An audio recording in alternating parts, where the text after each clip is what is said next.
Welcome to Cabo Properties YouTube channel.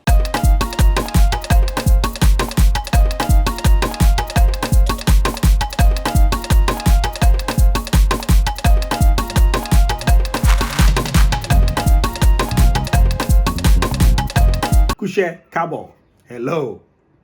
This is Cabo Properties YouTube channel. My name is Showers. The first thing I want to say, guys, is that it is super hot in London today. To be honest with you, I'm only in this vest now because I'm talking to you, but earlier on I was topless, totally.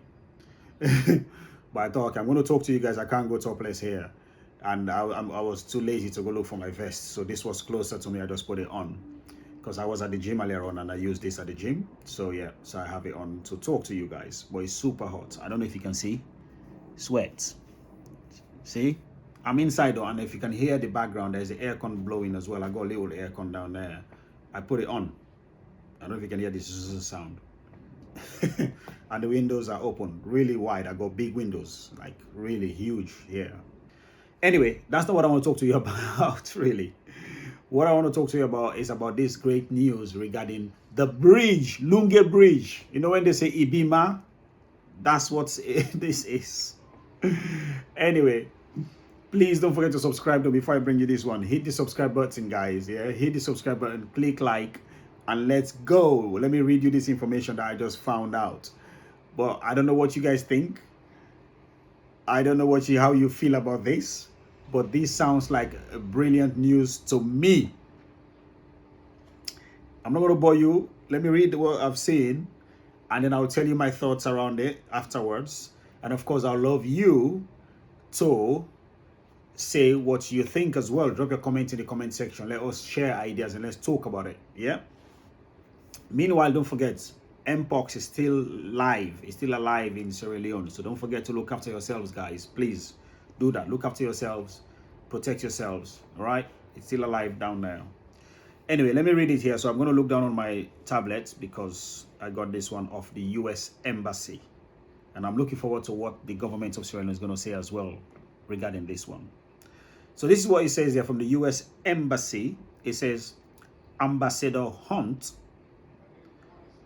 was very pleased to attend the signing of a memorandum of understanding between the government of Sierra Leone and the US company Acro. I think that's how it's pronounced. It could be Accra or Acro. Please correct me if you know the right pronunciation. For the long-awaited financing and construction of the Lungi Bridge on a build, own, operate, transfer model. Now, I don't know what you think so far, but that sounds like some good news going on there. Let me finish what they said. Let me finish the reading. With more than 70 years of experience building bridges in over 150 countries, including more than 40 countries in Africa, Acro or Accra will bring the best in the American technologies, in American technology, engineering, and project management to this critical infrastructure investment. The United States government stands ready to ensure that this partnership is commercial success for both our countries. So guys, Ibi ma. Anyway, you've heard it here. They've signed the contract. So it looks like the bridge is going to be done. This company called Accra is going to build it for us. The Lungi Bridge. Now, I know you guys are going to go mad now with all the situations, all the implications, everything around it. I understand. I know. But one thing I am hopeful for is that that bridge is built. I want that bridge to be built. You want that bridge to be built, I'm sure.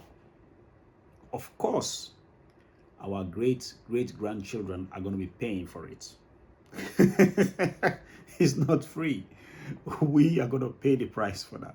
Our great-grandchildren are going to pay the price for that. I know that. But what do you prefer? Do you prefer no bridge at all? Or should we have the bridge? What do you prefer?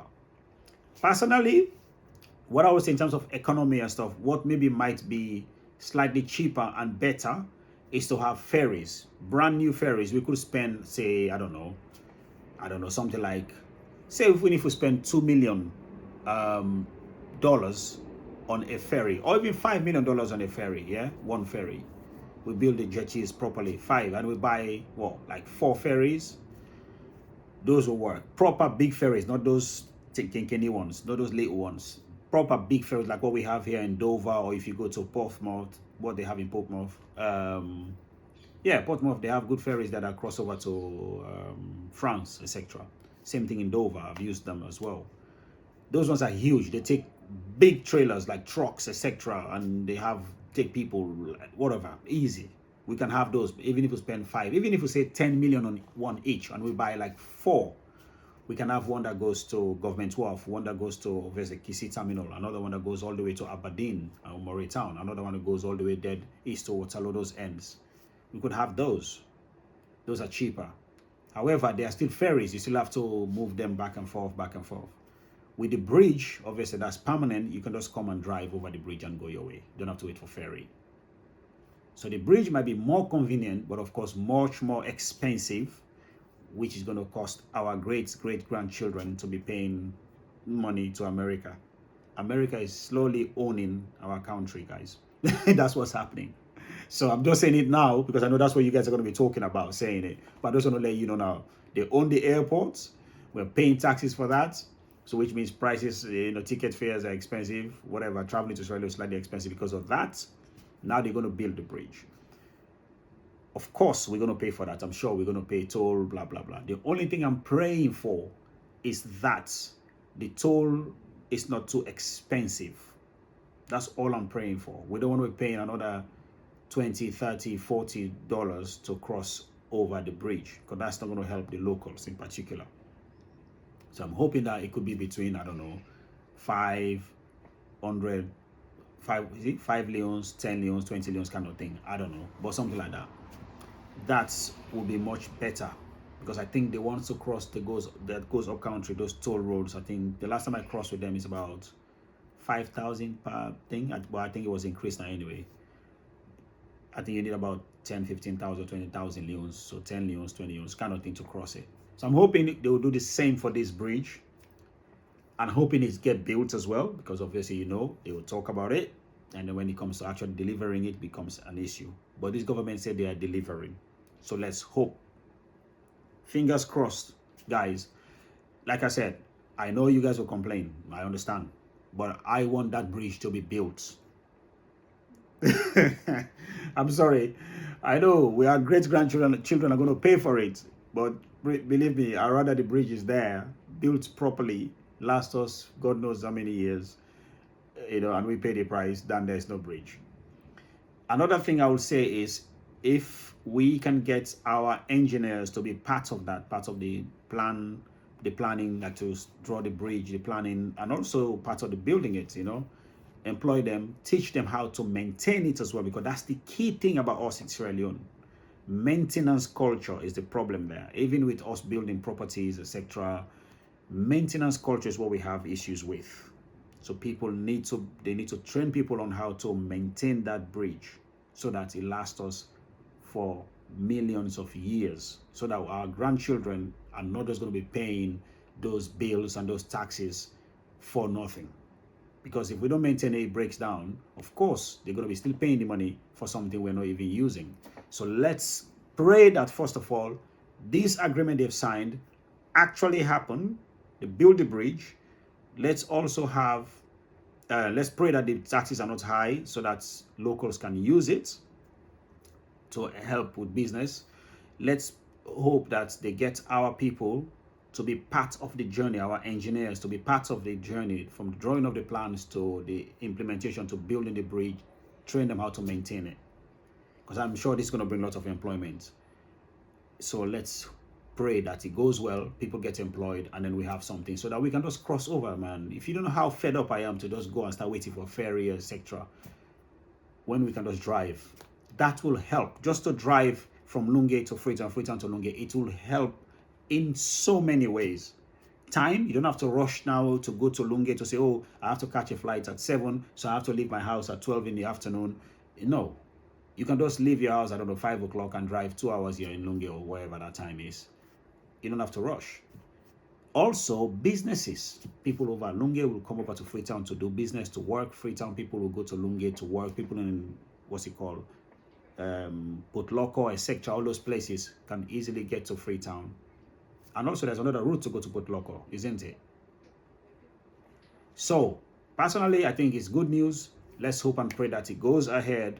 Let's hope and pray that the government manages it properly and our people benefit from it. We all benefit. This will bring tourism as well for those of us who are campaigning for tourists to go. This is good news. You can now tell people that, oh, when you arrive, you can just drive instead of waiting for ferry, whatever. You can just drive. Yeah, you come off the flight within 1 hour or so, you're in Freetown. Super good news. Anyway, let me know what you think. Let me know your thoughts on this one. Yeah, please drop your comments. Say whatever that is you want to say. Express yourself. Let's share ideas as well if you have some ideas. You never know. The government might be watching. They might pick some ideas on this one. Yeah. Before I go to one thing I want to touch on is the Iran thing that is happening. I heard the government has have evacuated the embassy staff. All of the embassy staff have been moved over to one other Eastern European country. I can't remember which one now. But anyway, they've moved them. They've evacuated all of them. But I haven't heard anything about ordinary citizens who might be living there, Israelis who might be living there for whatever situation. You know, just for, you know, to live there, to work, whatever. I've not heard anything about that. What's happening, Mr. Government? What's happening with people? Have you provided any opportunities for them to move? Any rescue kind of situation happening? I've not heard any. I didn't even hear governments put out any statements for Israelis to say leave or something, you know, leave now if you can, go to this place, blah, blah, blah. I've not heard anything of that.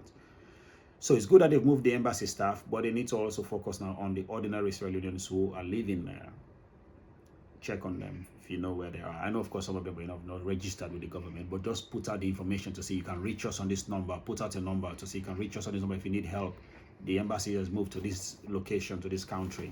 Yeah, please do that. Anyway, thank you very much, guys, for watching. Like I mentioned, drop your comment in the comment section, and please don't forget to subscribe. Hit the subscribe button. We want to get to 10,000 subscribers by end of this year, please. So I need you guys to do me a favor by just subscribing. Yeah. Thank you once more. My name is Showers, and this is Cabo Properties YouTube channel. Peace. Right, folks, don't forget to subscribe to this channel now.